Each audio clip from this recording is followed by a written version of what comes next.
As you know, in America, we have two major political parties, the Democrats and the Republicans. While we have somewhere around 50 actual political parties in America, these political parties hold very little power and do not influence election results. The the major two political parties, the Democrats and Republicans, hold all the real power in American politics, and this system, where only two parties are in charge, is known as the two party system. Many Americans are fed up with the two party system because they believe that both political parties and their politicians are under the influence of DC bureaucrats, interest groups, and lobbyists, and many Americans also have political views and leanings that don't align with either political party. The founding fathers of the United States and the framers of the Constitution were not big fans of political parties, to say the least. They believed that political parties would divide Americans and would cause more harm than good. George Washington himself warned in his farewell address that political parties were a fundamental danger to the United States and warned Americans not to create parties. But unfortunately, political parties would inevitably be formed in America because of disagreements over issues such as the states and the federal versus the federal government, how much power should they have, as well as the issue of whether or not America should have an agrarian or an industrial economy, and these differences are what created a two-party system. However, what if Americans listened to George Washington and most of the founding fathers and decided to not form political parties? That's a question I will be discussing with my friends Mr. J and Mr. P. Hello, I'm Mr. P. I'm here with Mr. US History to do this video. And also, Mr. US History is unconstitutional because he revoked my right to free speech and Mr. J's. Hi, I am Mr. J. As Mr. P said before, Mr. U.S. history has revoked my right to free speech and does not allow me to express my totally not radical opinions because he says that it'll get copyright claimed and canceled by you guys. Hashtag free speech, Mr. J and Mr. P in the comments below if you want us to express our opinions again. Well, you see, there's two problems with that. One, I'm technically kind of like a private business owner in this YouTube channel. I can fire anyone I want, and if you guys try to say anything which I don't like, I can just kind of fire you. So there we go. So I'm the one We who makes create all the labor. decisions We here. make labor union. We make, yeah, sure. Well, that kind of sucks for me, but anyway. So, right now, Mr. P will be discussing how political parties form in a society. Okay, thank you, Mr. US History, for that. Okay, so basically, it's, political parties are just basically groups of people with similar ideologies and ideas about topics. Like, they usually form by just people grouping up and expressing their opinions. Pe- Political parties mainly grow by just the increase of population and the increase of information spreading. Like before Marx, there was no communist, right? But after he came up with his idea, then many people gained the idea of communism, and that's how maybe communism formed. And maybe many political parties around communism formed.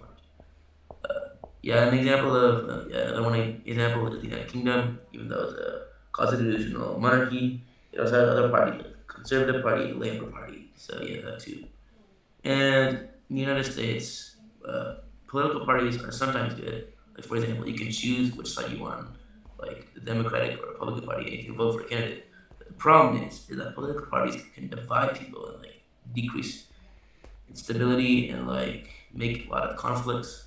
And another problem is now that because of parties, instead of like expressing your opinion, it's actually just attacking the other party instead of doing your like job as a president.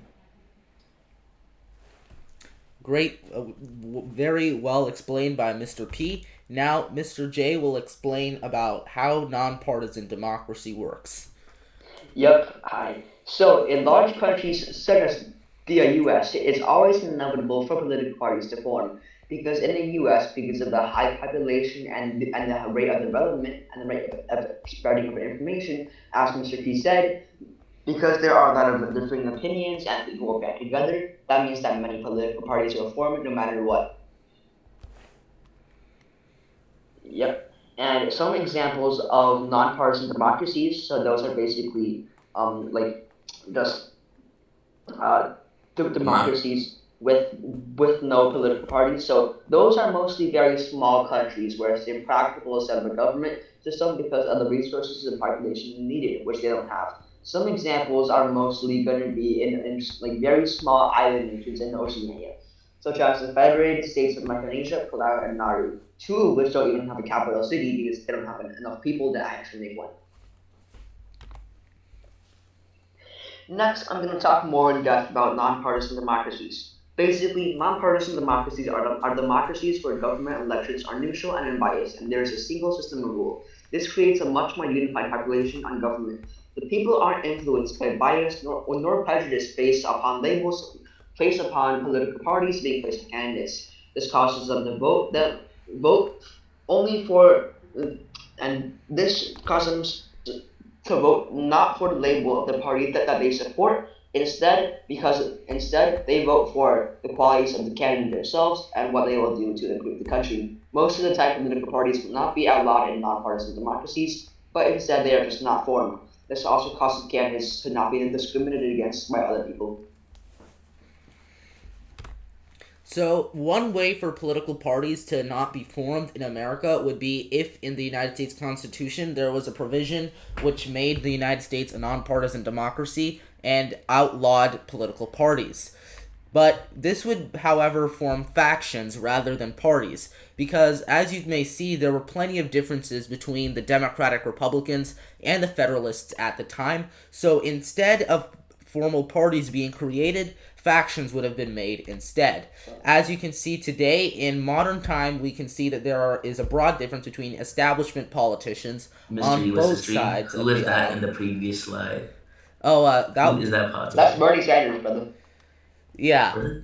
Oh my bad. As you can see, my friends here, they don't really know a whole lot about American politics, but anyway, there I are... know Joe Biden, Obama, Donald Trump, and like Bernie Sanders, but old. Yeah. So as we can see, today there's a broad difference between establishment politicians on both sides of the aisle and more grassroots politicians on both sides of the aisle. We could also see politics being divided into factions which are based off of region, ideology, and ethnicity. Basically, today, we would still see interest groups and lobbyists have a lot of influence over politicians, and perhaps would be the formers of many factions themselves. Yes.